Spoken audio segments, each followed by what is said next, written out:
In 1765, a French philosopher named Denis Diderot got a gift. A beautiful, deep red silk robe. Expensive. Elegant. Nothing like anything he owned. He loved it. He wore it around his study, feeling, for the first time in years, like a man of taste. And then he looked around his room. His old desk suddenly looked cheap next to the robe. His chair, worn and mismatched, looked like it belonged to a poorer man. His bookshelf, his rug, even the walls, everything that used to feel completely normal now felt embarrassing. Not because anything had actually changed. Only one thing had changed. The robe. So Diderot did what almost anyone would do. He replaced the desk. Then the chair. Then the rug.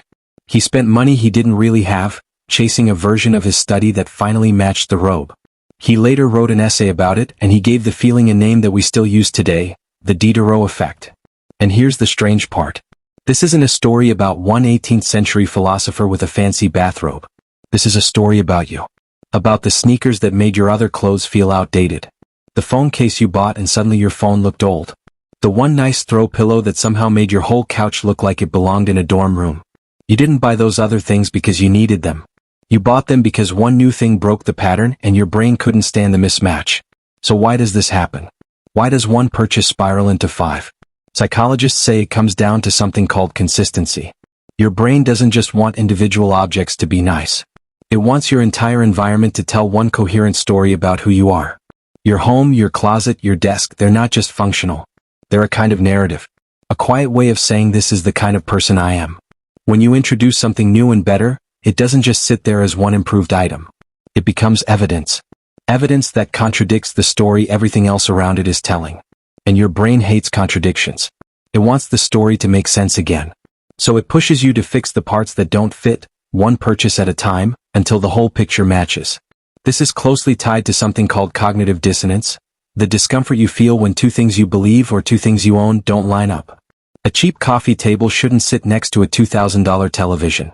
A stained old rug shouldn't sit under a brand new designer lamp. Your brain notices the gap immediately, even if you never consciously think about it. And the fastest way to close that gap isn't to sit with the discomfort. It's to spend. Marketers figured this out decades before psychologists gave it a name. That's why furniture stores don't sell you one chair. They sell you a whole matching set, displayed in a perfectly staged room so that owning just the chair suddenly feels incomplete. That's why phone companies release a new color, a new case, a new charger all at once. They're not selling you an object. They're selling you a mismatch.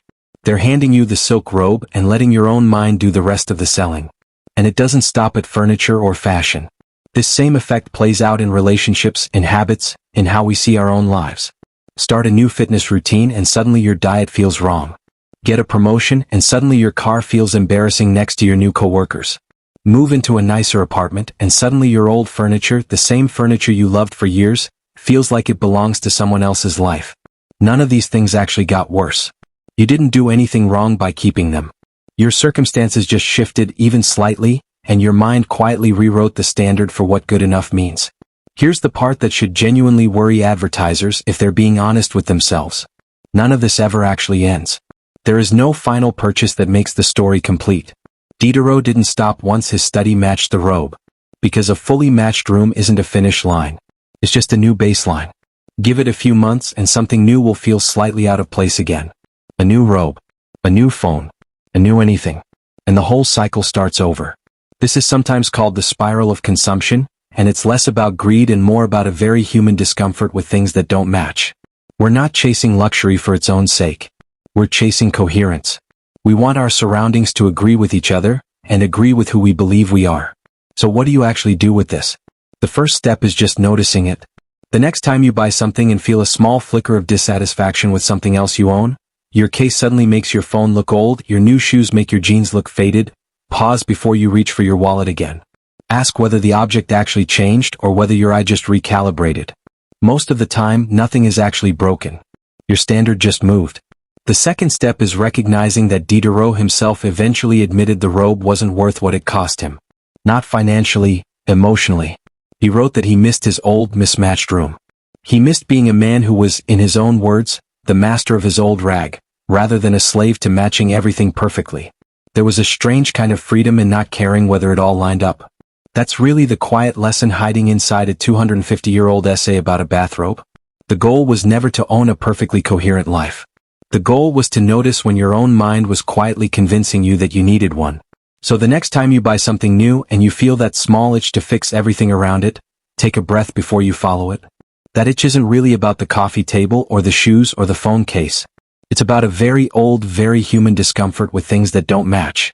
And sometimes the most expensive thing you'll ever own is the first thing that looked slightly too good next to everything else. Psyches. Subscribe.